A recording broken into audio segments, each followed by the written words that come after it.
Salut bande de nazes, j'espère que vous êtes en forme aujourd'hui.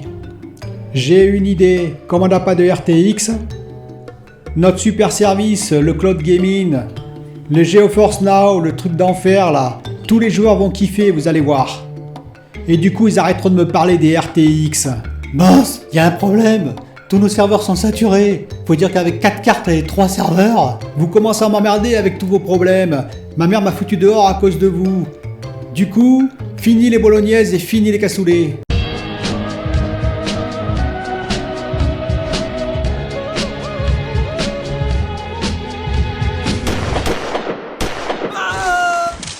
Bonjour les amis, et bien voilà, une nouvelle vidéo pour faire quoi? Pour présenter l'objet mystérieux. Et oui, si vous avez suivi ma dernière vidéo, le let's play sur Gear 5, vous avez vu qu'à la fin j'ai parlé que j'allais recevoir un objet mystérieux.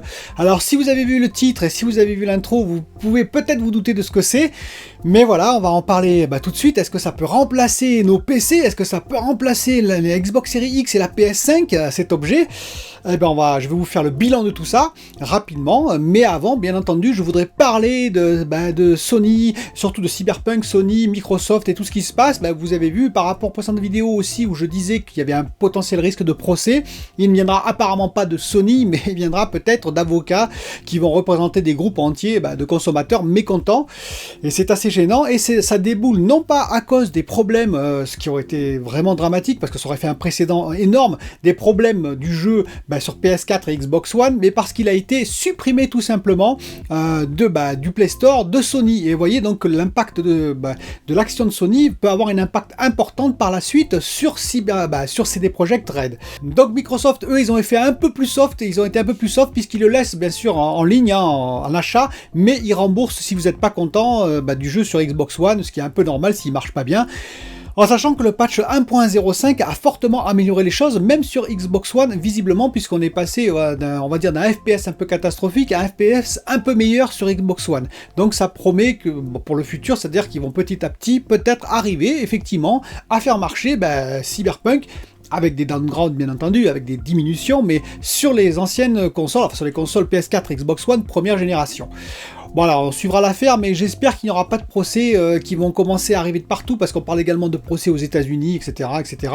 Ce qui pourrait avoir, ce qui me gêne là-dedans, c'est pas les procès en eux-mêmes, c'est le précédent que ça va faire, c'est-à-dire qu'après les boîtes d'édition de jeux, qu'est-ce qu'ils vont faire?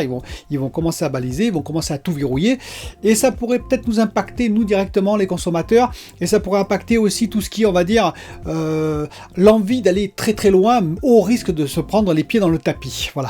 On peut avoir des jeux beaucoup plus sécurisés et peut-être un peu moins novateurs. Donc attention, attention. Alors, l'objet en question, c'est quoi l'objet mystérieux? Eh bien, je joue à Cyberpunk, comme vous le savez, à Cyberpunk sur GeForce Now. J'en suis assez content, mais j'ai un écran 1080p, plutôt, on va dire, petite taille, donc c'est à 21 pouces, donc voilà, je pouvais changer d'écran, bien entendu. Eh bien, j'ai préféré opter pour autre chose parce que j'ai une LG CX 4K quand même, je me dis, c'est pas possible, et donc j'ai pris le Shield Pro. Voilà, le Shield Nvidia Pro, donc c'est le Shield TV Pro, donc vous voyez, c'est un objet tout petit, très très léger, qui coûte quand même 190 €, donc c'est pas donné. Mais je vais en parler, il a des grosses qualités et des défauts aussi. Enfin, c'est le GeForce qui a des défauts aussi, je vais en parler de tout ça. Alors tout d'abord, pourquoi j'ai fait ça? Il y en a certains qui vont me dire, mais pourquoi t'as fait ça? Pourquoi t'as pas, par exemple, connecté ta télé en Wi-Fi avec ton PC? C'est ce que j'ai fait, parce que ça se connecte très très facilement le LG, vous voyez le LG tout de suite, il se connecte avec, et vous pouvez partager votre écran PC directement sur le LG. Trop de latence, voilà, honnêtement trop de latence, et l'upscaling du LG est très très bien, mais pas pour le PC, c'est-à-dire que je passais de 1080 en 4K, on sentait quand même, voilà, qu'il y avait de l'upscaling, ça c'était visible. C'est pas l'upscaling de Nvidia, j'en parlerai après. Donc c'était pas terrible, il y avait de la latence et tout ça. J'aurais pu tirer un câble, effectivement, HDMI de 5 mètres. Voilà, donc bon, je me suis dit non, je vais tenter le coup, je vais mettre mes économies mes économies YouTube, je les ai mis dans le Shield Pro, Shield Pro télé. Et alors, qu'est-ce que ça donne, vous allez me dire? Eh bien, écoutez, c'est super. Voilà, vraiment, en termes d'image, c'est super, c'est du 4K 60 FPS, upscalé, c'est vraiment magnifique, honnêtement. Donc, je mettrai des images derrière, parce que l'avantage aussi, je vais venir tout de suite sur cet avantage, vous pouvez appairer vos manettes Xbox ou PlayStation. Alors, j'ai essayé pour l'instant la PlayStation PlayStation, la DualShock hein, en l'occurrence, on peut le faire. Je le sais qu'on peut le faire, ça n'a pas marché pour moi, il faut que je vois pourquoi. Par contre, la manette Xbox, je n'ai eu aucun problème, elle s'est tout de suite appairée, donc je joue avec la manette Xbox. Gros avantage quand même. Vous pouvez bien entendu mettre aussi un clavier et une souris si vous avez des jeux avec clavier-souris. Donc pour revenir à la qualité d'image, c'est vraiment très très beau. D'ailleurs, il y a eu un comparatif, il y a eu plusieurs comparatifs, mais il y en a un qui m'a intéressé, un comparatif Stadia GeForce Now avec le Shield Pro TV, hein, et donc sur du 4K bien entendu, sur un téléviseur 4K, et le comparatif qui a découlé, c'est que la définition, on va dire, sur GeForce est légèrement meilleure que sur Stadia, vous pouvez le voir sur les images, on a, on va dire, une définition un peu meilleure, c'est-à-dire que le stream est un peu moins puissant, un peu moins fort, le stream c'est un peu la compression si vous préférez, pour qu'évidemment on puisse passer le flux par internet, et bien elle est un peu moins forte apparemment chez Nvidia que chez Stadia, ou alors leur algorithme de compression est un peu meilleur. Il n'y a pas une grosse différence non plus, hein. Stadia c'est pas du tout mauvais, je dis pas ça par rapport à GeForce, c'est simplement qu'il y a une petite différence qu'on peut voir à l'image ici. Donc, première qualité, l'image, vous pouvez avoir du 4K 60 fps upscalé, mais ça se voit vraiment pas à l'écran, c'est vraiment magnifique. C'est quand même, attention, c'est quand même inférieur à ce que vous aurez si vous avez un PC gamer branché sur votre télé 4K, effectivement avec une carte RTX par exemple 3080, il faut quand même pas exagérer, mais c'est quand même très très beau.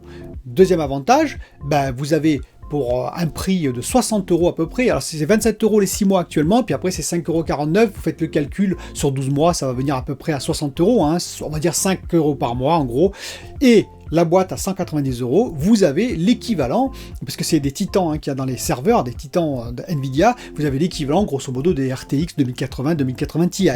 Pas 3080 je pense pas, mais au moins 2080, voire 2080 Super, voire 2080 Ti. En tout cas moi je mets tout à fond, tout à fond, et ça marche. Alors, j'ai peut-être pas un gros FPS, hein, faut pas exagérer, mais ça marche, je veux dire, c'est efficace, je combat, etc. Et j'ai tout à fond, les ray tracing, tout en ultra, etc. Donc, quand même, gros avantage, vous avez un super PC pour, on va dire, 190 € plus 60 € par mois, hein, par an, excusez-moi, 60 € par an, 5 € par mois, ce qui fait que si vous calculez, ça va faire à peu près 800 € sur 10 ans, hein, voilà, si vous ne changez pas la petite boîte à 190 €, eh bien, c'est l'équivalent d'une RTX 3080, quoi, grosso modo, qui a 720 € en fondeur, mais où on la trouve difficilement à 720 €, on la trouve plutôt à 800 €. Donc vous voyez, vous avez l'avantage d'avoir l'équivalent, on va dire, pratiquement, pour, sur 10 ans, pour ce prix-là. Et d'autant plus qu'un autre avantage, les serveurs ils sont régulièrement mis à jour. Et oui, ils sont régulièrement upscalés, on va dire, c'est-à-dire qu'ils vont mettre dans 3-4 ans des nouvelles cartes, les nouvelles Titans, etc. etc. Donc c'est-à-dire que par rapport à si vous achetez une RTX 3080, vous avez tout le temps le meilleur, entre guillemets, ou quasiment le meilleur, de l'autre côté de votre téléviseur et de votre boîtier Shield TV Pro. Donc ça c'est quand même pas mal. Autre avantage, non négligeable, pas de place disque prise. Eh oui, les jeux, vous pouvez encore en commander tant que vous voulez, 5, 6, 10, 20, pas de place disque. Alors, et en plus, contrairement à ce qu'on pourrait croire, vous possédez les jeux. Si vous les commandez dans Steam ou Epic, ils sont disponibles également dans Steam et Epic pour, si vous achetez un PC, on va dire un PC, un jour gamer, vous pouvez les installer dessus, il n'y a aucun problème. Ils vous appartiennent. Contrairement à Stadia, où j'ai expliqué, même si on peut jouer gratuitement, c'est vrai, il n'y a pas de problème, et où si Google tombe, apparemment, ils ont promis, enfin si Stadia, non, pas Google, si Google tombe, ce serait catastrophique, mais si Stadia, on va dire, si Stadia s'arrêtait, Google a promis de rembourser les jeux en quelque sorte. Mais ceci dit, voilà, ils ne vous appartiennent que sous Stadia, tandis que là, ils vous appartiennent totalement, ils sont sous Steam ou Epic, simplement vous y jouez sous GeForce ou ailleurs. Donc c'est quand même intéressant parce que pas de place disque de prise, sauf pour les sauvegardes, pas grand chose. Et puis les patchs, sont transparents. Vous savez, les célèbres patchs Cyberpunk qui arrivent toutes les semaines et qui peuvent prendre un peu de temps à charger. Là, non, vous connectez tout de suite, hop, vous avez le dernier jeu patché, donc pas de problème de ce côté-là non plus. Comme je viens de le dire, l'avantage aussi de GeForce, c'est que c'est dans le monde PC. Donc ça veut dire les jeux moins chers que sur console. Et oui, vous achetez sur Steam ou Epic, il y a une troisième boutique, alors c'est pas toutes les boutiques que vous pouvez acheter, hein, il faut que ce soit affilié avec Nvidia, avec GeForce Now, mais vous pouvez acheter les jeux là-dessus, donc vous pouvez avoir des prix un peu plus concurrentiels que les jeux si vous les achetez sur console. Encore deux petits détails, donc je précise que cette partie-là a été tournée le lendemain, et oui, le lendemain, vous allez comprendre pourquoi. Parce que le premier détail, c'est que je disais qu'il y avait de la latence. Et oui, mon fils avait testé le jeu, il a dit mais il y a de la latence là-dedans, c'est pas possible. Alors lui, il est très sensible à la latence parce qu'il fait beaucoup de jeux multijoueurs comme Apex par exemple, hein, comme Rocket League. Et donc tout de suite, il a dit non mais il y a de la latence là. Alors moi je la sentais un petit peu, mais vraiment ça me dérangeait pas. Sur un jeu comme Cyberpunk, comme Assassin's Creed Valhalla, ou on peut dire God of War s'il était bien entendu sur le GeForce, ce qui n'est pas le cas, ça ne me dérangeait pas. Mais lui, même dans ce jeu-là, ça l'a dérangé parce que lui, il est vraiment sensible à ça.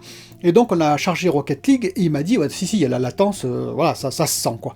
Et donc ça, bon, on va dire, ça supprimait toute possibilité de faire finalement du multijoueur avec GeForce Now et avec le Shield Pro TV. Oui, sauf que j'avais juste oublié un petit détail quoi.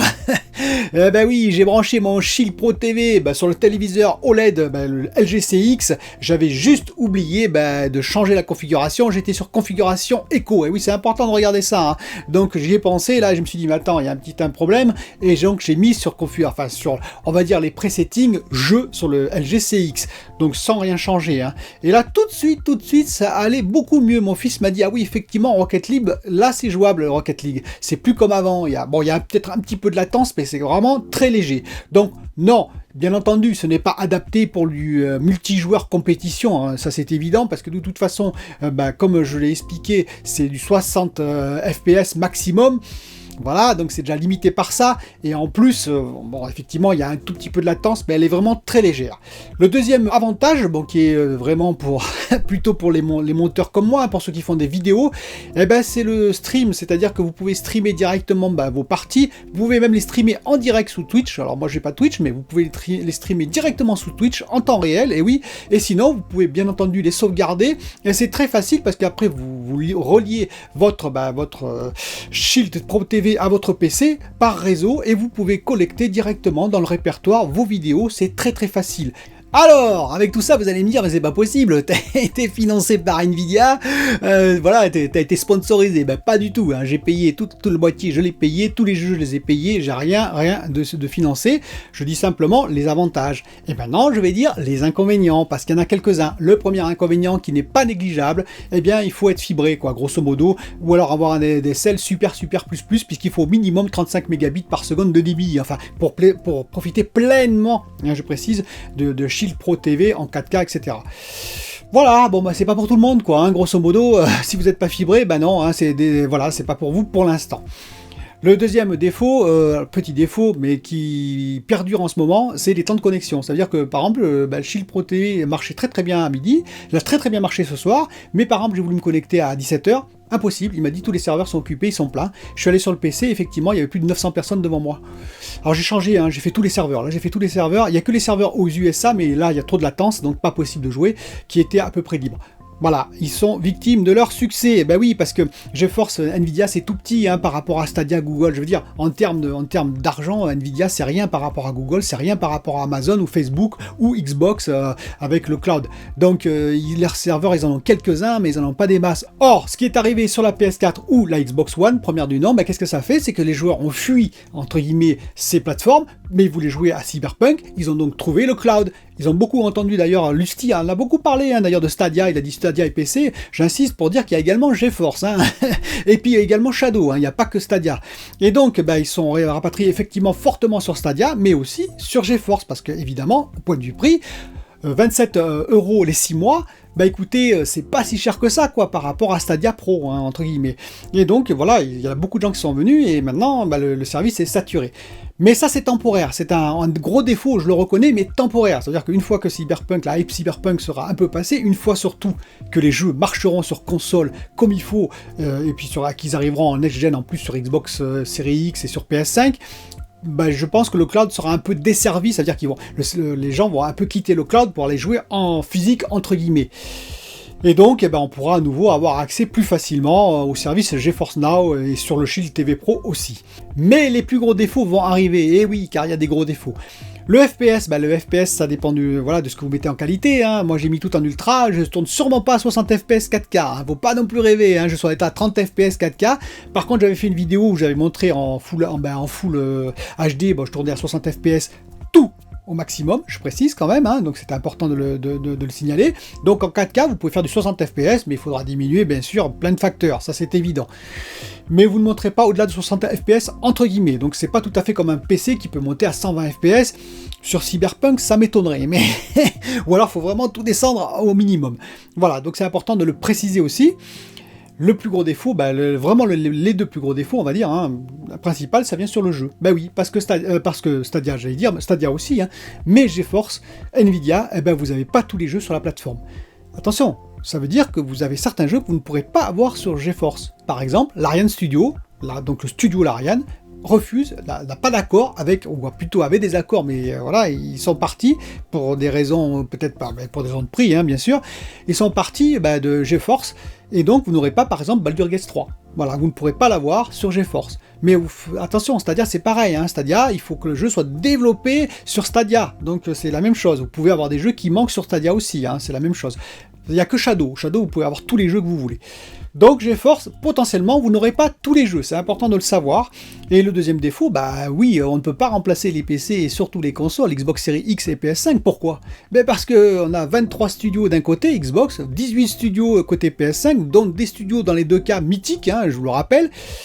Et ces studios-là, vous n'aurez pas les jeux sur GeForce, hein, parce que vous les aurez sur console, bien sûr. Xbox, entre parenthèses, vous pouvez les avoir sur PC, avec le Game Pass, mais vous les aurez pas sur GeForce, parce qu'ils sont pas fous, Xbox, ils vont pas mettre le cloud, et leur cloud, et puis leur jeu, leur studio, sur, on va dire, un cloud concurrent. Donc c'est évident que, voilà, il faut pas trop rêver. Donc effectivement, il y a tout un panel de jeux que vous n'aurez pas sur, que vous pouvez avoir sur PC, Xbox Series X, S, PS5, ou PS4 bien sûr, Xbox One, que vous n'aurez jamais, en tout ou alors dans très très longtemps, sur GeForce. Donc non, ça ne peut pas remplacer effectivement les consoles, ça ne peut pas remplacer le PC. Puis aussi c'est du cloud, donc il faut s'habituer, c'est une philosophie différente, et il faut savoir aussi un dernier point, c'est pas négligeable, même si je suis coupable et je le reconnais, hein, comme beaucoup de joueurs, et que c'est vrai que quand on joue on ne pense pas trop à ça, écologiquement parlant c'est pas terrible. et oui, parce que vous avez la même consommation finalement que si vous aviez un PC gamer chez vous, hein, avec les cartes Titan de l'autre côté, elles consomment au max, hein, faut pas croire, dans les fermes de serveurs, mais en plus vous avez tout le transport de débit qui est énorme, 35 mégabits seconde, imaginez. Ce qui fait que vous passez par des tas de réseaux, des tas de répartiteurs, peut-être d'autres serveurs, etc., pour venir jusque chez vous, et que tout ça, ça consomme. Énergétiquement parlant, c'est vraiment pas terrible, donc voilà, c'est vrai qu'on n'y pense pas trop, hein. D'ailleurs, je parlerai d'un article sur la PS4 et PS5 et Xbox One, Xbox Series X, la transition, on va dire, hein, qui est assez intéressant sur l'écologie, j'en parlerai dans une prochaine vidéo. Voilà, donc, qu'est-ce que j'en pense de GeForce? En tout cas, pour Cyberpunk 2077, c'est comme ça, hein. Moi je vous le dis honnêtement, mais vraiment c'est un très très beau jeu sur le 4K, magnifique, j'ai tous les effets, c'est comme si j'avais un PC gamer chez moi, avec voilà, à la rigueur avec le câble HDMI et que je jouais directement. Dites-moi si vous avez une expérience sur GeForce ou même sur Stadia, n'hésitez pas, j'attends vos commentaires nombreux et je vous dis à bientôt pour une autre vidéo.